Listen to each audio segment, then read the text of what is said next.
Hi అండి, నమస్తే. Welcome to my channel. ఈరోజు వీడియోలో నేను అందరికి ఎంతో నచ్చే నిమ్మకాయ పులుసు చేస్తున్నానండి. కావలసిన పదార్థాలు చూసేద్దాం. 1 కప్పు కందిపప్పు, మీరు గ్లాస్తో కూడా తీసుకోవచ్చు. 4 నుంచి 5 వరకు ఎండుమిర్చి, పెద్దదైతే 1 నిమ్మకాయ, చిన్నదైతే 2. 3 మీడియం సైజు టొమాటోస్, 1 ఆనియన్, కాస్త పసుపు వేసుకొని రెడీగా పక్కన పెట్టుకోండి.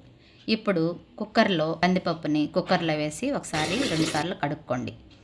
దీనిలో మనం కట్ చేసి పెట్టుకున్న ఉల్లిపాయలు, టమాటాలు, ఎండుమిర్చి, పసుపు వేసి తగినన్ని నీళ్లు పోసి స్టవ్ మీద పెట్టుకోవాలి. అయితే ఎండుమిర్చిలో విత్తనాలు వేయనండి, తీసేసి వేసేదే నాకు అలవాటు.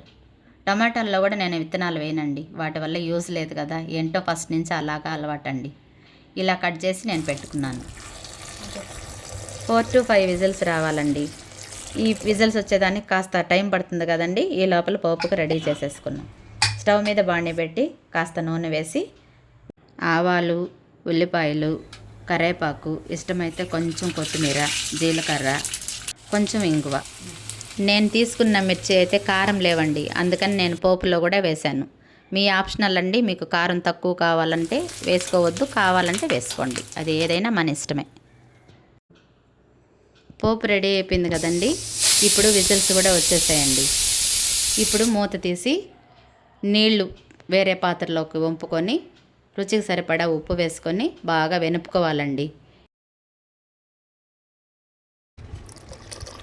ఇప్పుడు మనకు కన్సిస్టెన్సీని బట్టి ఎన్ని వాటర్ కావాలో అంత వాటర్ పోసుకొని నేను చెప్పినట్టు నిమ్మకాయ ఒక పెద్దదైతే 1, లేదంటే 1.5, నేనైతే 1.5 దెబ్బ పట్టిందండి నాకు.